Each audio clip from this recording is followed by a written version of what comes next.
Excelente. Bueno, hermanos, buenas noches tengan todos. Nuevamente es una alegría para mí en lo personal poder estar acá y escuchar sus testimonios, sus comentarios y la gente que me escribe en privado que la verdad que me motivan mucho a poder llevar este curso y qué bueno que estamos aquí como todos los martes en una comunidad virtual donde nos acercamos a los evangelios.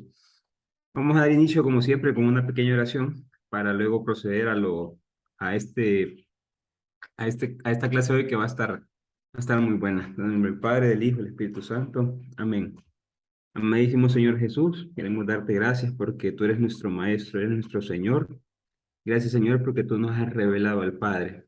Gracias, Señor, porque tu experiencia en la tierra, tu experiencia como ser humano nos ha dejado como fruto del amor, ese amor que podemos compartir en comunidad, en nuestras familias, en nuestros trabajos, Señor. Que seas tú siempre la luz de nuestra vida. Señor Jesús, sigue enviando tu Santo Espíritu, ese mismo Espíritu que te resucitó de entre los muertos, ese mismo Espíritu que habló por los profetas, ese mismo Espíritu que fecundó el vientre de nuestra madre. Que sea siempre ese Espíritu el que nos abra nuestro corazón y nuestra mente a estas nuevas enseñanzas. Sabemos que desde ese tiempo se viene avanzando en este conocimiento y hoy queremos aprender más de ti. Sé tu Espíritu Santo y toma el control de estas enseñanzas. Y te pido, Espíritu de Dios, que lleves estas peticiones al Padre para que las transforme según su santa voluntad, ya que Él es digno de toda honra, gloria y majestad por los siglos de los siglos. Amén. En nombre del Padre, del Hijo y del Espíritu Santo. Amén. Bueno, hermanos, entonces voy a compartir pantalla para adentrarnos ya un poquito a lo que les comentaba hace poco. Ahorita vamos a compartir. Qué belleza. Entonces, ahí estamos viendo ya la pantalla, ¿verdad? Tal vez en ahí las manitos. Estamos viendo bien, cheque, estamos con el logo, ¿verdad? Perfecto. Entonces, como yo les decía en el chat hace un momento, hoy es como que dirá la última clase de los cimientos que estamos poniendo para poder adentrarnos a los evangelios. Hoy es una clase con bastante historia, bastantes cuestiones que lo que decía el mensaje de Erika hace poco, de cómo, pues, a veces nos cuestionamos y muchas veces por temor o por que nos han enseñado estas cosas, pues decidimos quedarnos callados, pero la verdad es que en la medida que nos cuestionamos, nos preguntamos, nos abrimos a estas enseñanzas que son fascinantes, la verdad, son cuestiones sumamente importantes. Como siempre les muestro, este es el esquema del curso. Ya hemos visto las fuentes de estudio de Jesús de Nazaret y la formación, los tres estadios y las etapas de redacciones de los evangelios. En la clase pasada pudimos ver los criterios metodológicos y el origen de los evangelios, cómo estaban formados los cuatro evangelios. Hoy vamos a entrarnos a lo que es el estudio sinóptico de los evangelios y una breve introducción del Evangelio de Marcos para ya poder dar paso la siguiente semana a lo que son las características literarias del Evangelio de Marcos, como que dice entrar en materia. Pero son necesarias estas tres clases para poder cimentar, para poder ver por qué y cómo los estudiosos han llegado a sacar todas estas conclusiones. Y recordemos que estamos en un curso donde el exégesis es importante, o sea, donde el estudio del pensamiento del autor es importante para luego poder hacer nosotros la teología o la hermenéutica, como explicamos en la primera clase. Esto fue la clase 2. Siempre me gusta hacer un pequeño resumen. Vimos el origen de los evangelios, cómo estaban conformados, vimos la fuente Q y cómo ésta irrigaba a Mateo y a Lucas, al igual que Marcos y todo lo demás. Y vimos después los criterios en muchos ejemplos, porque vimos prácticamente ejemplos de cada uno de los criterios. Pudimos ir viendo cómo los estudiosos han podido sacarle el jugo a los evangelios, por decirlo así. Cómo utilizan, por ejemplo, gente como John Mayer, que se dedica a estudiar al Jesús histórico, o Antonio Piñero, que estudian al Jesús histórico, utilizan estos criterios. Y con estos criterios van desarrollando y tratando de descifrar lo que fue la vida terrenal de Jesús. Y hablábamos de dos criterios, el criterio general y el criterio específico. Yo quiero pedir perdón públicamente porque la semana pasada Mayra me hizo una pregunta, valga la redundancia, y me decía cuándo comenzaron estos criterios metodológicos. Yo en el momento le dije mediados del siglo XIX, pero dije yo, después terminó la clase y me quedé pensando y dije, realmente tengo que adentrarme un poco más porque es una muy buena pregunta. ¿En qué aspecto? Porque si venimos y decimos, ok, a mediados del siglo XIX, entonces es nuevo, por eso no ha entrado, pero realmente hay una serie de búsquedas, hay una serie de estudios que se han dado a lo largo del tiempo. Y hoy sabemos que han existido tres búsquedas de la historicidad de los evangelios. Primero, del siglo I al siglo XVIII, ya sabemos nosotros que esa etapa, ningún estudioso, ninguno, ni uno, se preguntaba si los evangelios eran históricos. Todo se daba por sentado de que había ocurrido como tal. Se creía que la figura de Jesús era exactamente como aparecen en los evangelios, tal cual, literal. Se interpretaron de manera literal los relatos evangélicos. Por lo tanto, los evangelios contenían historias sobrenaturales y ahí había que obviar un poco la razón y decir, Dios quiso la naturaleza y Dios que respeta la naturaleza, Dios que respeta las leyes naturales, en los evangelios no se respetan. Entonces, había que ver un poco eso de la razón, pero eso se llegó hasta el siglo XVIII. Ya para el siglo XVIII surge un movimiento, que ya lo vimos en la primera clase, que era la Ilustración. Con la Ilustración, primero definamos qué es la Ilustración. La Ilustración es un movimiento cultural e intelectual que provocó profundos cambios, cuya finalidad de la gente que llevó la Ilustración era disipar las tinieblas de la ignorancia con las luces del conocimiento y la razón para construir un mundo mejor. Esto se vio en toditos los ámbitos de la vida, en la ciencia, pues, en la medicina, en todas esas, y en la religión. Entonces, esto fue como una nueva forma de pensar y ver el mundo gracias a la ciencia. Y empiezan a aparecer muchos intelectuales ahí, muchos materialistas, entonces, pero se empieza a ver mucho el tema de la ciencia. Y al darse cuenta que la ciencia y al ver, al analizar los evangelios y el Nuevo Testamento como palabra inspirada por Dios, pero escrita por humanos, se le podía meter la mano, se le podía meter el colmillo de la ciencia. Y fue ahí donde empieza a aparecer ciertos intelectuales que empezaron a desconfiar lo que yo les comenté del Magister Dixit, que era lo que en aquel tiempo, hasta el siglo XVIII, era lo que decía el maestro, eso es, ya, no preguntemos más, y ahí nos quedamos. Entonces se empezó a desconfiar de ese argumento.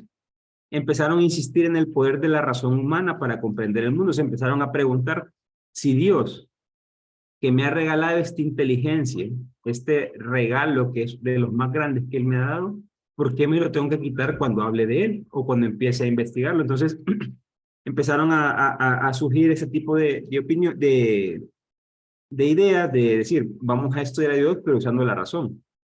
Usemos la fuerza de la lógica. Y ahí es donde se empieza a ver la importancia de las causas y efectos.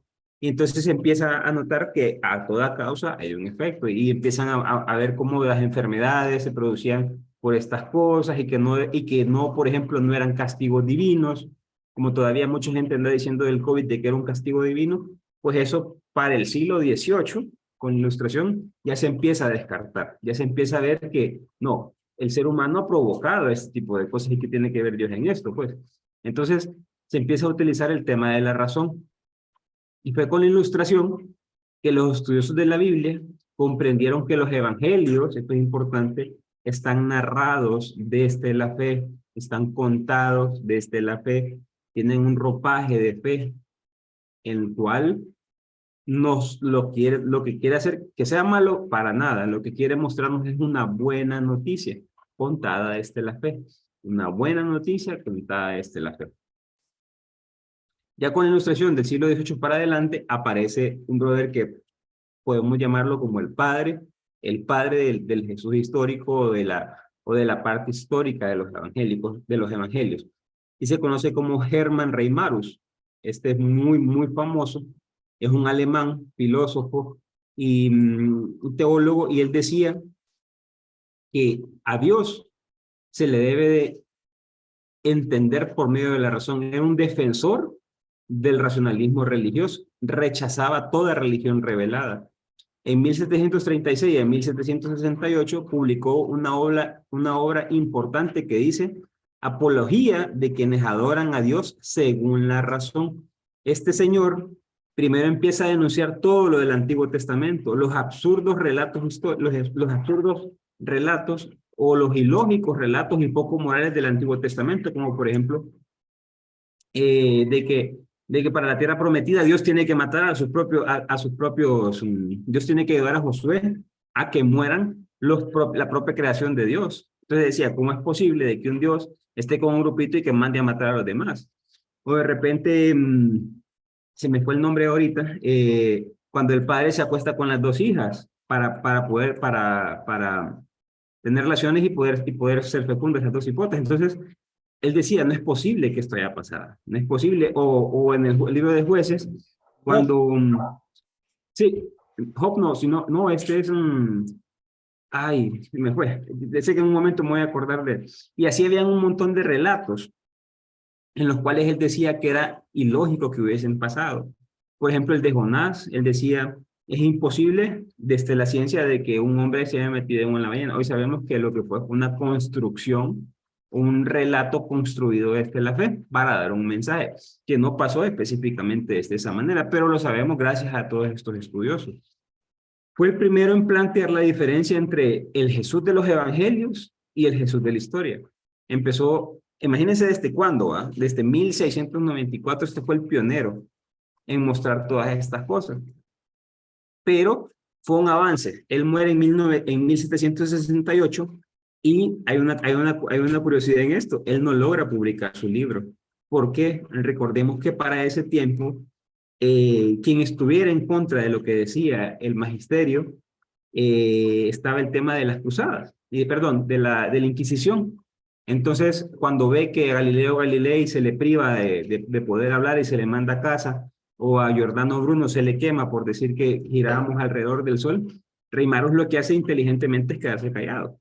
Pero él muere y aparece Godolf Lessing, también otro alemán. Los alemanes son los pioneros en todo esto. Estos manes son otro nivel.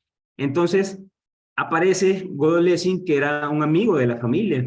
Y en ese momento había una revista, en una revista con un poco más de apertura, en la cual se podía empezar a poner este tipo de artículos. Cuando Lessing lo que hace es empezar a agarrar fragmentos del libro de Rey Marus y a mandarlos a la imprenta, y en la imprenta empiezan a aparecer, y así empezó a publicar hasta que llegó a manos de los religiosos de su tiempo y la censuraron.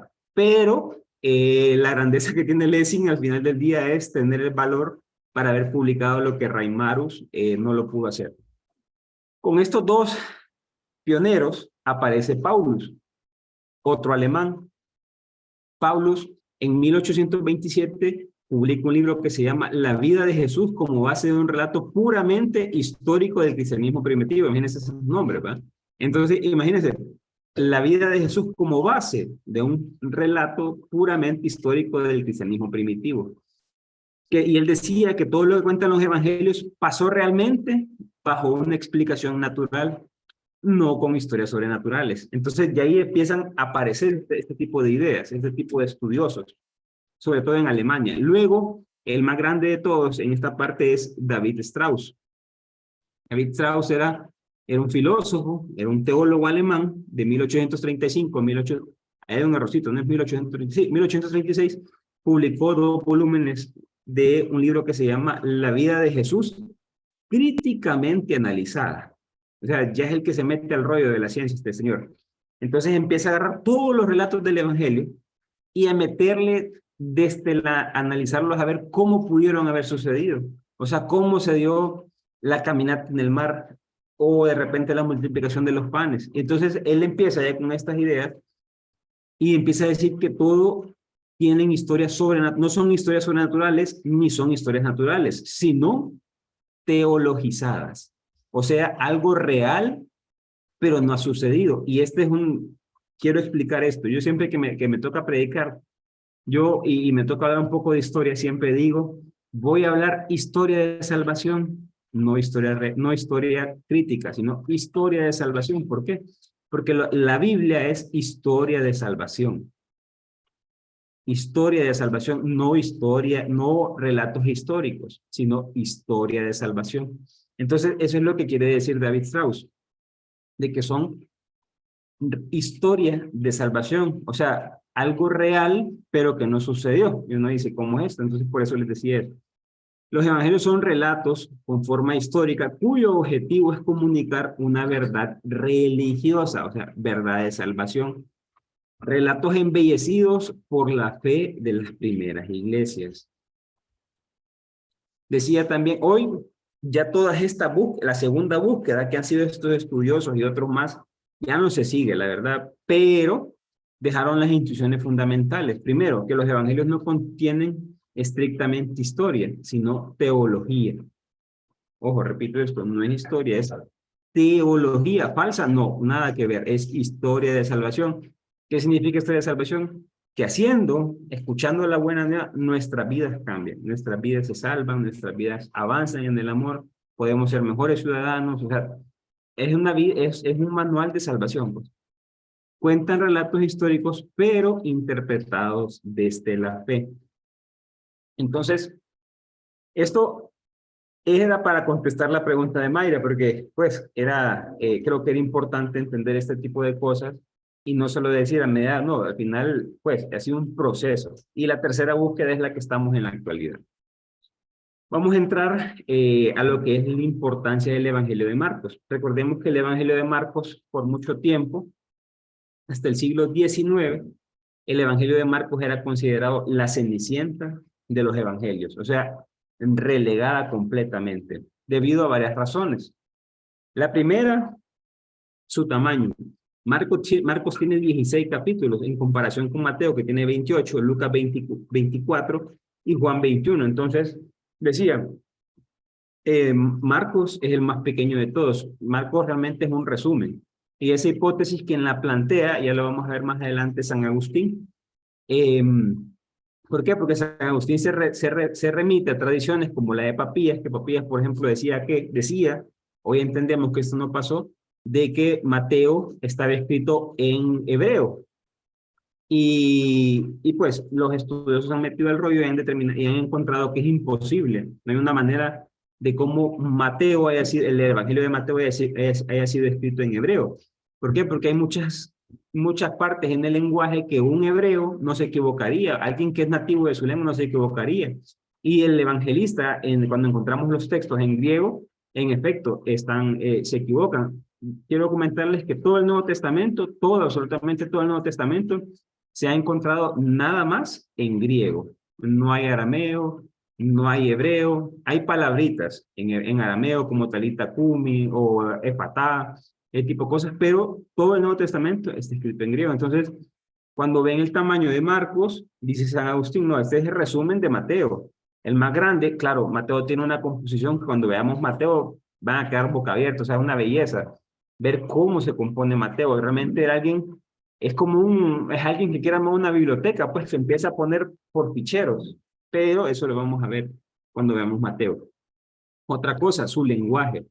¿Qué pasa con el lenguaje de Marcos? Nosotros como ya lo leemos en castellano, no vemos este tipo de cosas, pero quien sabe griego o quien ha estudiado griego verá que el griego de Marcos es el más deficiente, junto con el de Apocalipsis de los Nuevos Testamentos. Ya Mateo es sumamente estilizado, ni digamos Lucas. Juan es buenísimo, entonces, pero el peor de todos es Marcos y Apocalipsis. Otra cosa que tiene es las lagunas que tiene Marcos. Por ejemplo, Marcos no posee los relatos de la infancia de Jesús. Marcos, otro aspecto importante, y esto lo saqué textualmente de mi Biblia de Jerusalén, hoy sabemos que Marcos no tiene relatos de resurrección. ¿Por qué? Porque Marcos llega hasta el capítulo 16, verso 8, y ustedes se lo copié textualmente de la Biblia de Jerusalén. Dice, el final de Marcos, del verso 9 al 20, forman parte de la escritura inspirada. Es considerado como canónico. Esto no significa que haya sido redactado por Marcos. De hecho, se pone en duda su pertenencia en la redacción del segundo evangelio. Entonces, cuando los estudiosos se dan cuenta, gracias a las técnicas de crítica textual, que es la exégesis textual, y empiezan a ver que los primeros manuscritos no tienen del verso 9 al 20, empiezan a darse cuenta que esa parte fue un agregado posterior. que fue ingresado dentro del canon, sí, que lo tomamos como inspirado, sí, pero esa parte no estaba en el tiempo de San Agustín, perdón, en los primeros escritos. Entonces empiezan a haber lagunas de ese tipo, como les digo, también la infancia de Jesús no aparece. Otra cosa, por su contenido. ¿Por qué? Porque como era tan pequeño y encontraban los mismos pasajes en Mateo y Lucas, entonces decían, no, esto es un resumen de Mateo y Lucas, entonces este se relegaba. Otra cosa importante es su desorganización. ¿Por qué? Porque Jesús de Marcos solo anda todo el tiempo actuando, va de aquí, va de allá y que no sé qué, y entonces se mira una desorganización totalmente diferente a la que muestra Mateo, un Mateo que ha hecho 5 sermones para hacer referencia al Pentateuco, 5 sermones colocados de una manera espectacular, pues eso como les digo, para irles adentrando un poco lo que es el Evangelio de Mateo. ¿Qué más tenemos acá? Que fue relegado por mucho tiempo, ¿por qué también? Porque los primeros padres o los padres latinos no lo comentaron. ¿Quiénes son los padres latinos? Son los primeros escritores de la Biblia, perdón, escritores comentaristas de la Biblia, de la Iglesia Católica. Son los primeros redactores como San Agustín y pues San Jerónimo, toda esta gente que empezaron a escribir hasta el siglo IX, si mal no recuerdo, ellos se les considera padres de la iglesia. Y se le llaman latinos porque eran los que hablaban el latín. Recordemos que nuestra iglesia es católica romana, entonces como lenguaje, pues maneja el latín. Los santos padres griegos tampoco lo comentaron. Estos no comentaron absolutamente nada. ¿Quiénes eran los santos padres griegos? Recordemos que hubo un cisma en la iglesia católica. El primer cisma en la iglesia católica es para el año 1030, si no me equivoco, 1100, no recuerdo el número exacto, pero es cuando se separa la iglesia de Constantinopla, la parte pues, de los rusos, los ortodoxos, y se separan. Y es ahí donde están los padres griegos de aquella zona de... Eso nunca comentaron a Marcos, nunca jamás en la vida. En la liturgia se relegaba completamente el Evangelio de Marcos, hasta Concilio Vaticano II, ojo, 1963. Estamos hablando casi menos de unos 50 años. Hasta este momento se empieza a utilizar lo que utilizamos en las Eucaristías hoy, los ciclos, el ciclo A, el ciclo B, el ciclo C, donde se empiezan a meter los 4 evangelios de manera homogénea. Otra cosa que se relegaba, ¿por qué? Porque el Jesús de Marcos es el Jesús más humano. Y pues en el primer siglo, como hasta el día de hoy, todavía nos gusta ver al Jesús más divino, un Jesús que es pues el causante de esto es Mateo. Y miren cómo la iglesia se ha dado cuenta de todas estas cosas. En el Concilio Vaticano II, en la Constitución Dogmática Gaudium et Spes, en el numeral 22, dice lo siguiente: el Hijo de Dios trabajó con manos de hombre, pensó con inteligencia de hombre, obró con voluntad de hombre, amó con corazón de hombre, nacido de la Virgen María, se hizo verdaderamente uno de los nuestros, semejante en todo excepto en el pecado. Imagínense, yo creo que si pudiéramos agarrar texto por texto nos asustaríamos, porque lo mismo que hemos hecho nosotros, Jesús lo hizo. Y lo del pecado, pues tendremos que verlo más adelante, pero en síntesis, Jesús fue verdaderamente hombre. Y cuando decimos verdaderamente hombre, es verdaderamente hombre. Y eso la iglesia recapacitó y lograron, es ahí donde Marcos empieza a tomar más importancia. Pero vamos a que en la iglesia católica hasta 1963, pues. Y aparte de eso, antes de Concilio Vaticano, teólogos, biblistas e incluso comunidades cristianas lo tenían relegado, no se tocaba mucho a Marcos. Pero aparece otro alemán, Karl Lachmann, que sale en 1835, aparece Lachmann y descubrió la prioridad marcana, como se conoce, o la prioridad de Marcos. ¿Qué es esto? Y es que Marcos era el primer evangelio escrito. Era la primera vez que se sacaba un texto de Jesús. Entonces, él de la noche a la mañana cambia el exégesis y sacó a Marcos de su silencio. Entonces, cuando saca a Marcos de su silencio, se relega completamente a Mateo y a Lucas. Y los estudiosos toman un nuevo énfasis en estudiar el evangelio de Marcos. ¿Por qué? Porque empezaron a ver al Jesús más humano mostrado en el Nuevo Testamento. Y eso lo muestra Marcos. ¿Por qué? Porque un criterio de crítica textual, del exégesis textual es que el escrito más corto es el primero. ¿Por qué? Porque tuvo menos tiempo de dorarlo o de divinizar la imagen de Jesús, comparado con Mateo, que ya tuvo 10 años, aparte que se basó en Marcos. Entonces, el Evangelio de Marcos no le importa decir que Jesús fue bautizado por el Bautista, pero a Lucas sí le molesta eso. Juan ni lo presenta. Al Evangelio de Marcos no le molesta decir que los parientes no creían en Jesús. Ya Mateo lo cambia, Lucas lo cambia, y Juan es maduro todavía en ese aspecto.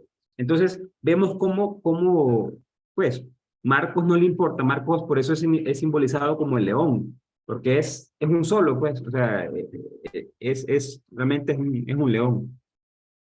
¿Qué ¿Cómo Marcos pasa a ser la princesa de los evangelios? O sea, ¿qué fue lo que comenzó? ¿Por qué? Porque Marcos es, como le digo, el más cercano a los hechos de Jesús. Era el que tal vez habían pasado 40 años, entre 35 y 40 años después de la muerte de Jesús.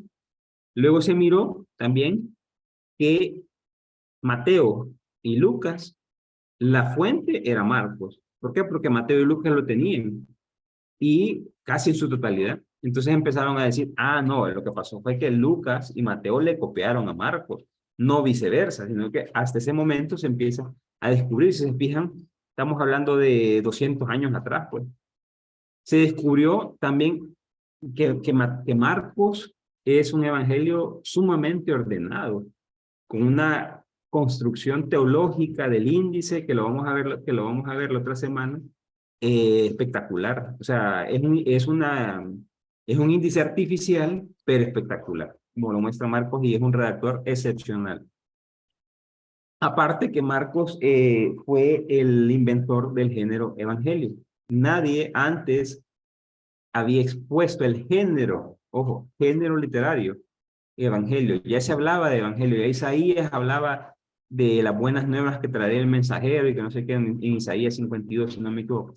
Entonces, pero como género literario, Marcos es el pionero de los evangelios. Una vez que tenemos este panorama y vemos que Marcos es el principal, nosotros vamos a ver en este momento lo que se conoce como la cuestión sinóptica. ¿Por qué vamos a ver la cuestión sinóptica y qué es la cuestión sinóptica? La cuestión sinóptica es algo que se produce solamente en los libros del Nuevo Testamento, y para ser específico en los Evangelios. Es donde tenemos 3 libros que hablan de un solo personaje. Y entonces se empiezan a poner sinóptica. Sinóptica viene del griego sinopsis, que es una sola vista. Si ponemos los 3 evangelios en columnas, lo que vamos a tener es un panorama completo, pero vamos a ver en qué se parecen. Y hay muchos estudiosos, y yo probablemente después de la clase les mande un documento en el cual hay un estudio sinóptico de los 4 evangelios. A mí no me gusta hacerlo. ¿Por qué? Porque Juan aparece en ciertas ocasiones, pero de ahí todo el tiempo se pierde. O sea, no tiene nada que ver con los sinópticos, pues, pero ahí está bien detallado y se lo voy a pasar. Lo que vamos a ver hoy es en qué consiste la cuestión sinóptica, esta parte que viene en delante, qué es la cuestión sinóptica, cuáles son las grandes semejanzas entre los evangelios, cuáles son las grandes diferencias de los evangelios y los intentos de solucionar este problema desde el tiempo de San Agustín. Entonces, primero, ¿en qué consiste la cuestión sinóptica? En el Nuevo Testamento hay 4 exposiciones sobre actividades, pasiones y muerte y resurrección de Jesús. Y uno se pregunta, en este momento uno se pregunta, ¿por qué los primeros cristianos no agarraron los 4 evangelios y lo unificaron y sacaron un solo libro? Pues ya en la Biblia, en el Antiguo Testamento, vemos ese tipo de situaciones. Por ejemplo, en el relato de la creación, sabemos que hay 2 relatos de la creación, Génesis 1 y Génesis 2. En el diluvio, hay 2 relatos del diluvio y los encontramos en el capítulo 6 y en el 9. Entonces, ¿por qué no hicieron esto? Se preguntaban los estudiosos. ¿Por qué dejaron 3 evangelios que parecen muy semejantes, pero a la vez tienen tantas contrariedades, tantas divergencias? ¿Por qué decidieron no unificarlo, pues, y empezar a mostrar algo más fácil de entender? Son las preguntas que se hacían los estudiosos.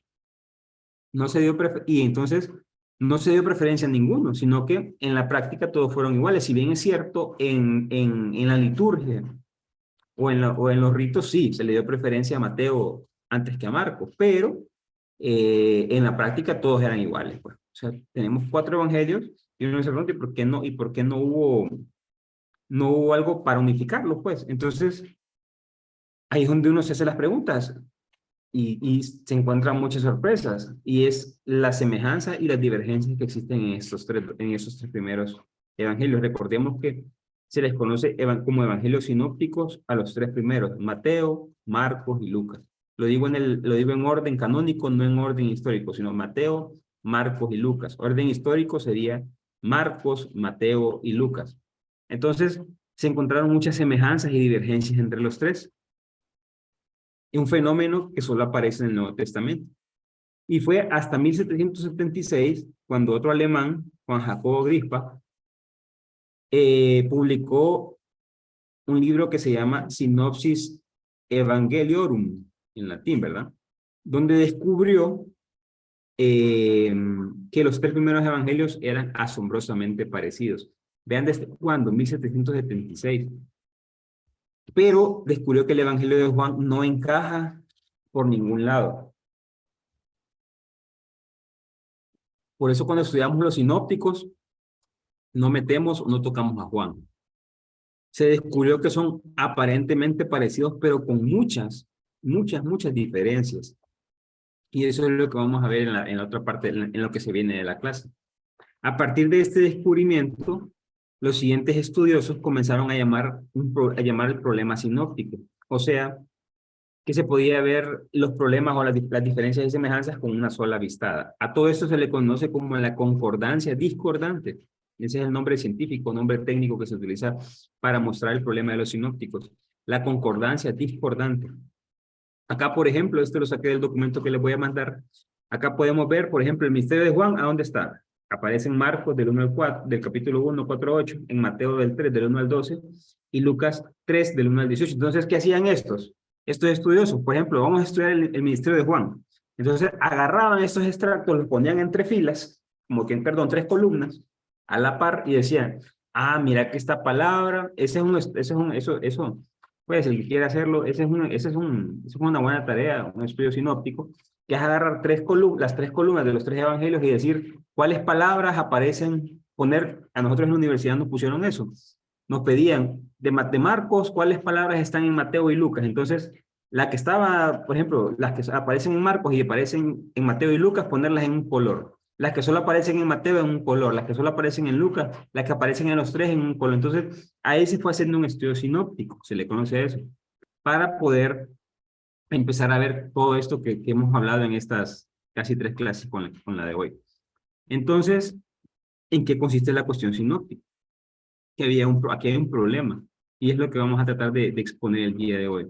El problema es que si se conocieron entre ellos, ¿por qué hay tantas diferencias? Porque si Mateo, Lucas y Marcos se conocen y se copian, ¿por qué difieren tanto, pues? Y si se conocieron, y si no se conocieron, ¿por qué se asemejan tanto? Porque son iguales, pues, en cierta manera, ¿por qué? Entonces, estas preguntas son las que fueron como las que expulsaron bueno, pues las que detonaron este estudio. Entonces, primero vamos a ver las semejanzas y vamos a ver hay 3 tipos de semejanzas. Ahorita vamos a ver las semejanzas de orden. Las semejanzas de orden, nos vamos a poner acá un cuadrito, Mateo, Marcos y Lucas. Vamos a recordar lo que vimos en el primer módulo, que fue el país de Jesús, con las 3 regiones. Por ejemplo, el bautismo de Jesús aparece en esta parte de aquí, entre Jericó y Betania, aquí, por el lado del Mar Muerto. ¿Y a dónde aparecen los evangelios? Aparece en Mateo en el capítulo 3 y 4, en Marcos en el capítulo 1 y en Lucas en el capítulo 3 y 4. Ojo, prácticamente ahorita les voy a dar el índice de los 3 evangelios. Después, estos lo mandan al ministerio de Jesús en Galilea. Entonces, pongo el siguiente cuadrito de arriba, y en Mateo aparece del capítulo 4 al 18. En Marcos aparece del capítulo 1 al 9, y en Lucas del capítulo 4 al 9. Después de eso, viene el viaje a Jerusalén. El viaje a Jerusalén lo ponemos en Mateo del capítulo 19 al 20. En Marcos es el capítulo bisagra que le llamamos, que lo vamos a ver a más detalle la otra semana, que es el capítulo 10, y en Lucas del 9 al 18. Luego viene la pasión, que ya es en Judea. La encontramos en el capítulo 21-28. Marcos lo encontramos del capítulo 11 al 16 y en Lucas del capítulo 19 al 24. Por ejemplo, queremos hacer una prédica o en el grupo de oración queremos enseñar algo. Y queremos hablar, por ejemplo, del ministerio de Jesús en Galilea. Entonces, en Marcos nos quedamos, sabemos que va a estar entre el capítulo 1 y 9. En Mateo entre el capítulo 4 y 18. Y en Lucas del capítulo 4 al 9. No, pero si queremos ir a la pasión de Jesús, nos vamos en Marcos del 11 al 16, en Mateo del 21 al 28 y en Lucas del 19 al 24. Ah, no, pero queremos hablar del viaje. Entonces, en el viaje solo es el capítulo 10 en Marcos. En Mateo son 2, del 19 al 20, pero Lucas lo hace el viaje más largo de la historia, 9 capítulos, del 9 al 18. Esta es la construcción, el horizonte epistemológico se le llama, o el índice de cada uno de los evangelios. Clarito está para poderlo entender y poder saber, ok, cuando le dicen capítulo 10 de Marcos, ah, no, este es el viaje. O capítulo 19 de Lucas, ah, aquí empieza la pasión, está entrando a Jerusalén. Entonces, cuando entendemos eso, fácilmente nos podemos ubicar en qué parte del autor. ¿Por qué no ponemos a Juan? Porque Juan es completamente diferente. Para Juan, para empezar, Jesús hizo 3 viajes a Jerusalén. Para los sinópticos solo viajó una vez. Entonces, he ahí las discordancias, ¿verdad? Hoy sabemos, y yo sé que se nos ha enseñado de que Juan es el menos histórico, pero hoy, gracias a los estudios de grandes personas como Raymond Brown, un sacerdote católico espectacular, el más grande estudioso probablemente del Evangelio de Juan, sabemos que el Evangelio de Juan tiene mucho de historicidad. Tiene, por ejemplo, esos 3 viajes que hizo Jesús. Es más, la crucifixión, se entiende que la pasión se entiende que la más histórica fue la de Juan. Y así, cuando veamos en enero el Evangelio de Juan, vamos a ir viendo todas estas cosas que realmente es digno de mirar de los estudiosos. Entonces, la siguiente semejanza es la semejanza de contenido. Por ejemplo, Mateo, Marcos y Lucas contienen las mismas parábolas, los mismos milagros, los mismos discursos, las mismas disputas. También hay semejanzas en el lenguaje. Por ejemplo, en Marcos 5, del 6 al 8, es que es aquí cuando el cura de Genesareno, que es una de mis lecturas favoritas, Marcos 5, del 6 al 8, miren lo que dice Marcos. Al ver de lejos a Jesús, corrió y se postró ante él, gritó con voz fuerte, ¿qué tengo yo contigo, Jesús, Hijo del Altísimo? Te conjuro por Dios que no me atormentes. Punto. Es que él le había dicho, espíritu inmundo, sal de ahí. Es como que Marcos se le olvidó y puso, escucha, el endemoniado llegó y no sabemos por qué llegó, pues entonces, punto. Entonces, es que él le había dicho, espíritu inmundo, sal de acá. Lo mismo hace de Lucas. Lucas viene y dice, al ver de lejos a Jesús, cayó ante él dando con voz, ¿qué tengo yo contigo, Jesús, Hijo del Altísimo? Te conjuro. Entonces, ahí viene, es que él le había hecho. Entonces, el error de Marcos lo copia a Lucas. Lo copia a Lucas, perdón. Entonces, vemos esa semejanza en el lenguaje. Otra semejanza en el lenguaje, por ejemplo, en el bautismo de Juan, de Jesús. Mateo, en el capítulo 3, entre los versos 7 al 10, tiene 83 palabras. Lucas, en el capítulo 3, del 7 al 9, tiene 84 palabras. Y ojo, hay 80 palabras iguales. Entonces, nos preguntamos y decimos, qué es esta similitud? Entonces, decimos, es imposible que Mateo le haya copiado a Lucas o viceversa. Porque puede ser, y entonces es como, ok, Mateo se escribió primero, entonces Lucas le copió a Mateo y lo metió acá, pero entonces, o viceversa. ¿Y por qué no fue al revés? Porque Mateo no le copiaba a Lucas, pero entonces ahí surgen un montón de preguntas. Por ejemplo, Lucas no copió el exquisito sermón escatológico que tiene en el capítulo 25 que dice, vengan a mí, bendito de mi Padre, porque perdón, tenía hambre, me diste de comer, tenía sed, me diste de beber, o sea, todo eso no lo tiene Lucas. Entonces, si ves ese tipo de sermón, ¿por qué no lo copió? O viceversa, la parábola del buen samaritano, la parábola del hijo pródigo, ¿por qué solo Lucas las tiene? ¿Por qué si Mateo le copia a Lucas, por qué no las tiene? Pues esas son las preguntas que se hacían los estudios que al día de hoy ya, pues, ya están solucionadas. Esto lo que nos muestra es que ninguno de los dos se conocía. Fueron construidos en diferentes comunidades bajo fuentes diferentes. En este caso, Mateo y Lucas tienen a Q, el Evangelio de Q, perdón, la fuente Q, y tienen a Marcos. Y después tienen una fuente independiente como vimos en la clase pasada. ¿Qué es otra cosa? Ahora vamos con las diferencias. Esto es bien interesante. Las diferencias también aparecen diferencias de orden. Por ejemplo, las bienaventuranzas. En Mateo las comienza en el primer sermón, o sea, en el capítulo 5.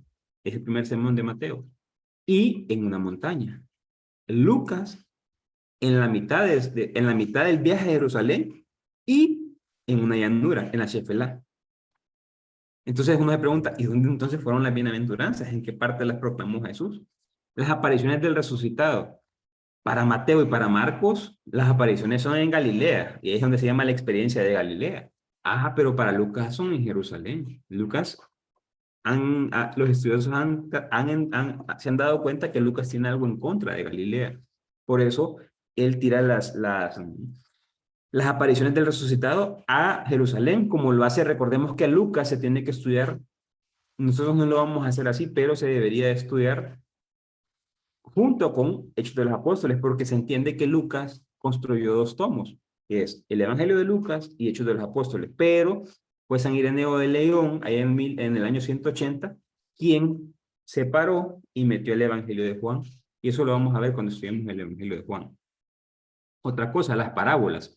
En Mateo aparecen en el Sermón de Galilea, en Lucas aparecen en el viaje a Jerusalén. Entonces, ¿cuándo dijo las parábolas? Pues veamos ahora de contenido, las diferencias de contenido. Por ejemplo, en la infancia de Jesús. Mateo, la anunciación del ángel es a José. La anunciación del ángel en Lucas es a María. Entonces, ¿a quién fue el ángel, pues? ¿Quién está mintiendo entonces? No, eso que no lo tomen a mal, pero son las preguntas que se hacían los estudiosos y que hoy en día nos dan mucha información preciosísima sobre este hecho. Mateo y Lucas dicen que Jesús nació en Belén, pero Marcos y Juan, que nació en Nazaret. Hoy sabemos que Jesús nació en Nazaret. ¿Por qué Mateo y Lucas, como lo vamos a ver más adelante, por qué lo ponen en Belén? Por un objetivo teológico. ¿Por qué? Porque se decía que quien sería el Mesías sería un hijo de David. Entonces, como David, la ciudad de David es Jerusalén, es Belén, perdón.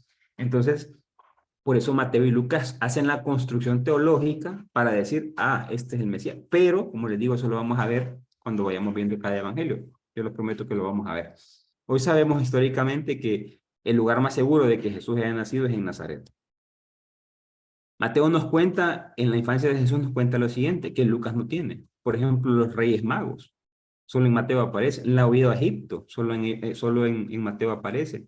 La matanza de los inocentes en Belén. Solo en Mateo aparece.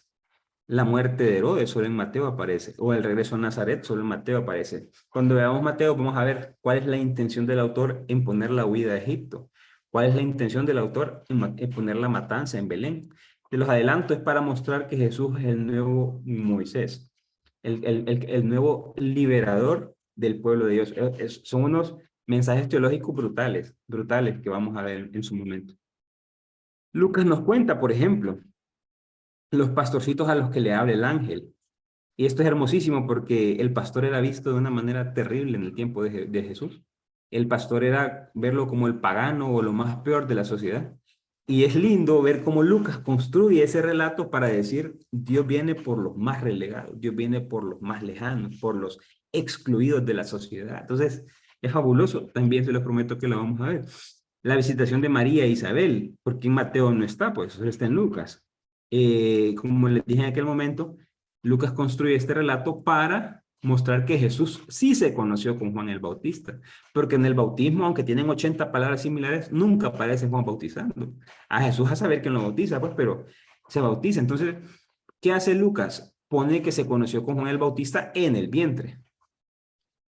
La presentación de los 40 días que hace con Jesús. Cuando Jesús se pierde en el templo a los 12 años, también tiene un mensaje teológico hermosísimo. ¿Qué nos quiere decir así como gran conclusión? Que no existe una tan sola escena que concuerde en la infancia de Lucas con la de Mateo.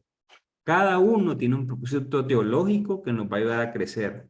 Eso yo se los auguro y se los digo con mucha emoción, porque nos va a ayudar a crecer muchísimo. Y eso lo vamos a ver cuando veamos cada uno de los evangelios. Otra cuestión que son sumamente importantes, las primeras apariciones de Jesús resucitado. A Mateo nos cuenta que lo vieron 2 mujeres. Marcos nos cuenta que fueron 3. Y Lucas todas las mujeres. Entonces, ¿a cuántas mujeres le presentó Jesús?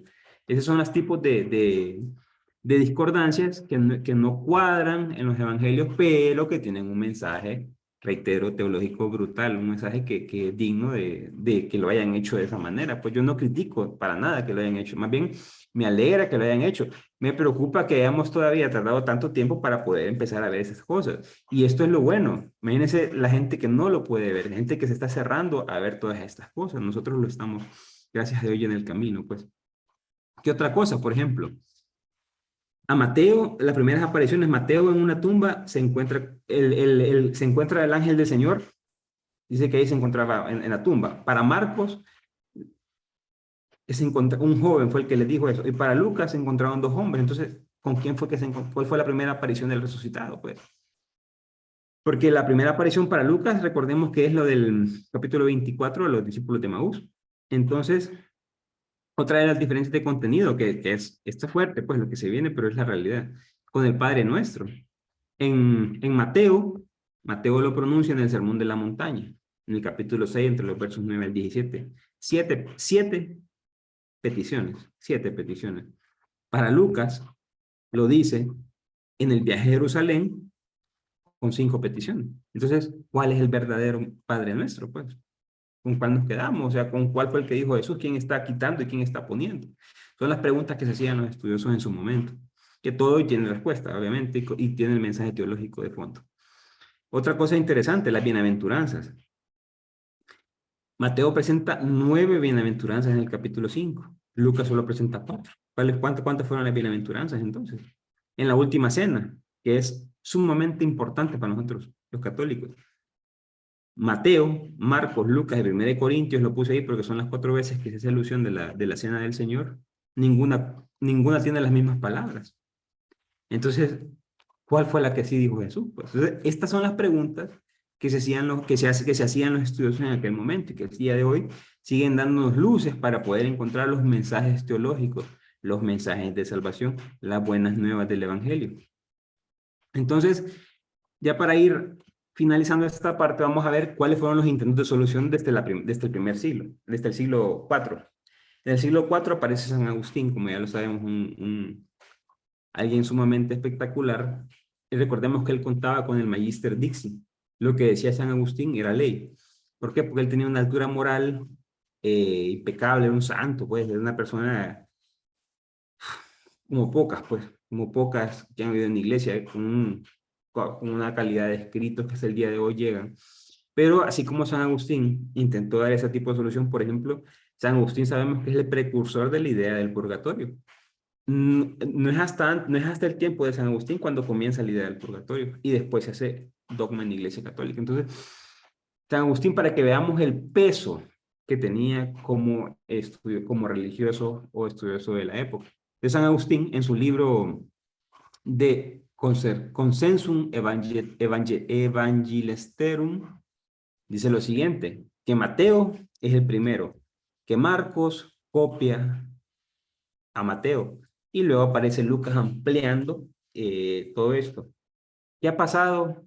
Y quiero hacer una pausa en esto. ¿Qué ha pasado? Un paréntesis para ampliar el paréntesis. ¿Qué ha pasado en este tiempo que Mateo fue el documento más leído de los evangelios? Realmente se ha deshumanizado la figura de Jesús. Hoy a mucha gente le molesta que digamos que Jesús, lo que dijo Concilio Vaticano II en Gaudium et Spes número 22, que Jesús fue verdaderamente hombre. Hoy a muchos nos molesta, a muchos no nos gusta escuchar esas cosas, porque pues es entendible, 18 siglos de inconsciente cultural, 18 siglos en los cuales se nos enseñó así. Y hoy vienen personas como nosotros, por ejemplo, que queremos dar estos cursos y mucha gente no nos cree. Mucha gente nos llama mentirosos o herejes o lo que sea, por mostrar este tipo de cosas que hoy sabemos que son una realidad. pero es entendible, pues. Por eso yo siempre digo, es entendible, es comprensible, pues, tanto tiempo viviendo bajo esa línea. Hoy es tan difícil encontrar el Jesús histórico. Y hoy que leemos un libro de Jesús histórico, nos espantamos. Y decimos, ¿cómo es posible que Jesús haya sido así? Entonces, hoy yo quiero dejar sentado por qué es tan difícil esto. Claro, hay que ver que el inconsciente cultural se conoce a eso, de 18 siglos viendo a Mateo como lo más importante. Y el Jesús de Mateo es un Jesús bastante divinizado, bastante como que dice doradito, así como bronceadito, pues, o sea, chelito y toda la cuestión ahí, en diferencia al Jesús de Marcos, pues, que es un Jesús bastante humano. Entonces, esta idea de San Agustín se dejó de leer y comentar a Marcos, se relegó en la liturgia y se postergó en la teología. Hoy, gracias a Dios, esta teoría no vale. ¿Por qué? Porque como apareció en 1835 Lachmann y propuso la prioridad marcana, esta teoría se abandonó. Entonces, y uno se pregunta en qué se basa Lachmann para proponer esta teoría. Se basó en lo que ya dijimos y repetimos ahorita que Mateo y Lucas usan casi todo Marcos, o sea, casi copian todo Marcos. Que Mateo y Lucas, cuando usan a Marcos, coinciden entre sí, pero cuando no usan a Marcos, difieren entre sí. Que Mateo y Lucas tienden a mejorar casi siempre a Marcos, y vamos a ver unos ejemplos en este momento. Por ejemplo, Marcos 6, verso 14. Miren lo que dice Marcos 6, verso 14. Se enteró el rey Herodes, pues su nombre se había hecho célebre. Algunos decían, Juan el Bautista ha resucitado de entre los muertos, y por eso actúa en él fuerzas milagrosas. ¿Cuál es el problema acá? Que para el tiempo de Jesús, el rey Herodes ya había muerto. El rey Herodes muere en el 4 antes de Cristo. Quien queda es el tetrarca Herodes, que lo vimos en el primer módulo del Nuevo Testamento, en la introducción al Nuevo Testamento, que era un hijo del rey Herodes.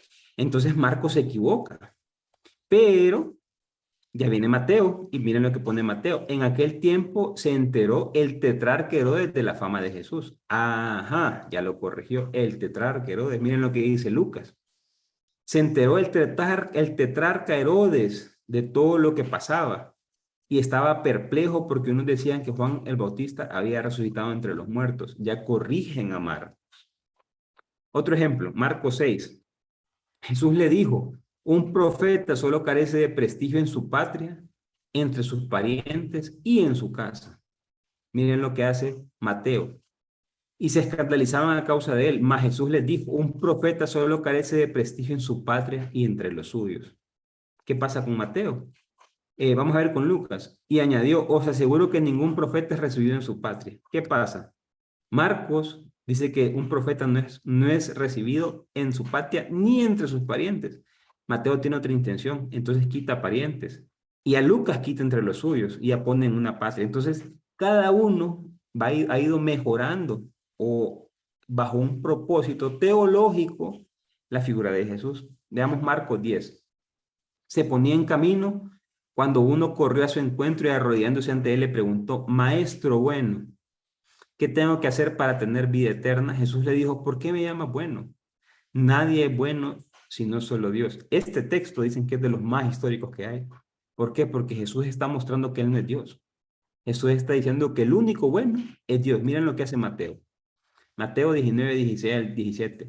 En eso se le acercó y le dijo, Maestro, ¿qué he de hacer de bueno para tener vida eterna? Él le dijo, ¿por qué me preguntas acerca de lo bueno? Uno solo es el bueno. ¿Por qué? Para Mateo ya Jesús es Dios. Ya Jesús es divino, ya Jesús es hijo de Dios. Para Marcos, como lo hace, es el más histórico y es el más, como le digo, es el más tosco, ya muestra, pues, ese texto que es puramente histórico, vemos cómo Mateo lo cambia. No es que lo cambie, lo mejora. Otro en lo que se basó Lachmann es que algunos pasajes de Mateo se aclaran con Marcos, ¿sí? Porque Mateo, miren lo que pone Mateo. Mateo 19 al 17, que este es un relato hermosísimo. Subiendo a la barca, pasó a la orilla y vino a la ciudad. Le trajeron un paralítico postrado en camilla. Viendo Jesús la fe de ellos, les dijo al paralítico, ánimo, hijo, tus pecados son perdonados. Y uno como que ve a Mateo y dice, ¿cuál? ¿La fe de quiénes? porque ahí no dice nada. ¿La fe de quiénes? Miren lo que dice Marcos. Entró a Cafarnaúm y se corrió la voz de que estaba en casa.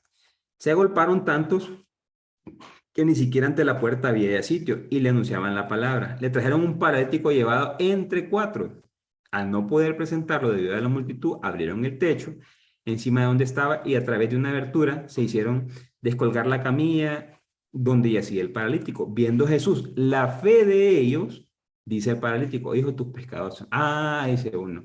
Sí, entonces está hablando de los cuatro, pero tenemos que irnos a Marcos para poder entender a Mateo. Entonces, todas estas cosas llevaron a decir a Lachman que Mateo, darle la prioridad a Marcos. Hoy en día, Marcos se entiende que es el evangelio más histórico. Pues hay muchos estudios sobre Marcos, sobre Mateo, sobre Lucas. Grandes estudiosos se dedican a toda su vida a estudiar, por ejemplo, a Marcos para poderle sacar mucho. Entonces, ¿qué pasa? Todavía quedaba una fuente y era la fuente que no se entendía cuál era. Perdón. Sí, había un documento, había una fuente en los evangelios que no la encuentran. Vemos que Mateo y Lucas copian a Marcos. Ajá, pero los demás textos, ¿dónde sale? Y aparece en 1868, como lo vimos la semana pasada, Christian Weissen. Y este brother lo que hace es descubrir el documento Q. Y descubre a Q. Y entonces cuando descubre a Q se ve que la parte, los 222 versos de Q aparecen las 222 palabras, perdón, aparecen en Mateo y aparecen en Lucas, pero no aparecen en Marcos. Entonces, Q se ha venido estudiando la época, a la fecha y se ha dado cuenta que probablemente su relación, como les dije la vez pasada, fue entre el 40 y el 50, y luego apareció Marcos. Entonces, luego aparece Mateo entre el 80 y el 90, y luego Lucas entre el 80 y el 90. ¿Qué aparece entonces? Se logra. ¿Cuál es la cuestión sinóptica? La cuestión sinóptica es esta.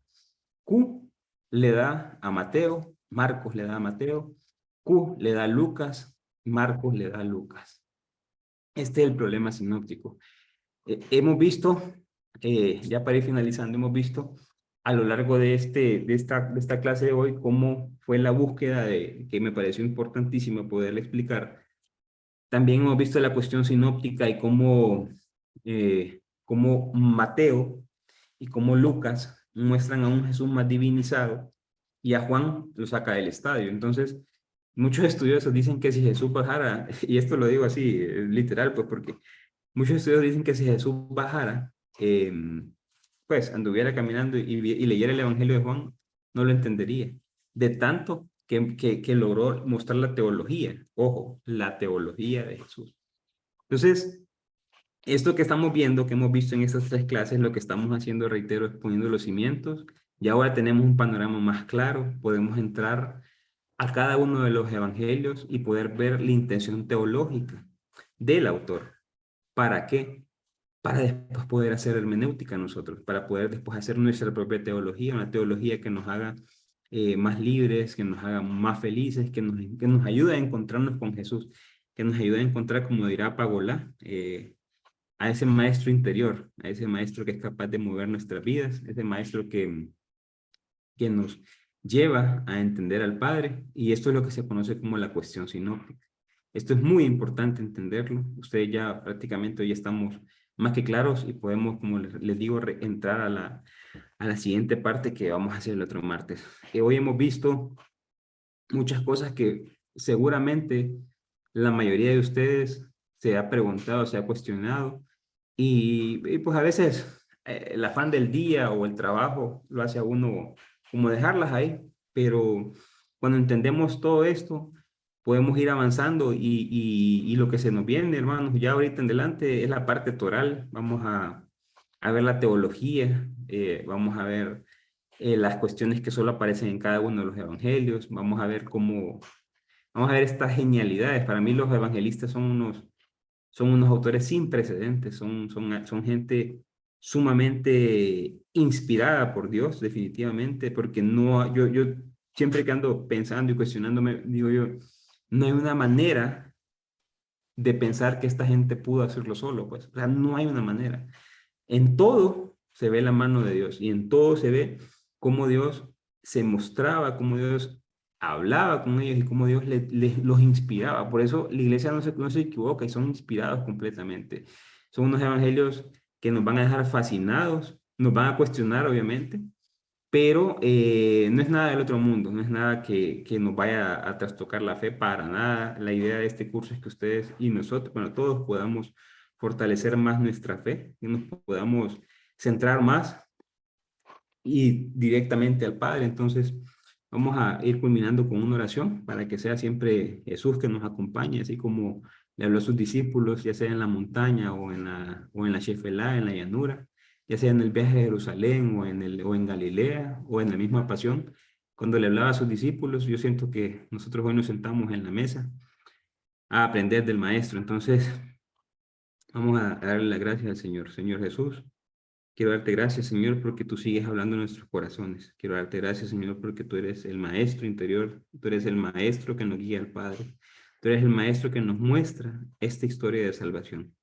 Gracias, Señor Jesús, por tu entrega, por tu amor al mundo, por tu amor a los discípulos, Señor. Hoy nos sentamos a la mesa a escuchar tu palabra, a poder cuestionarnos y todo esto que guarda nuestro corazón, Señor.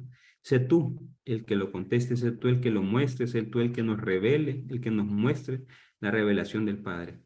Gracias, Señor Jesús, por tu amor. Gracias por ser una persona decidida, por ser un talento humano, el cual mostró el verdadero rostro de Dios. Gracias, Señor Jesús, por siempre estar con nosotros y por llevarnos al Padre. Señor Jesús, en este día queremos saludar al Padre como tú nos enseñaste. Y decimos, Padre nuestro que estás en el cielo, santificado sea tu nombre, venga a nosotros tu reino, hágase, Señor, tu voluntad en la tierra como en el cielo.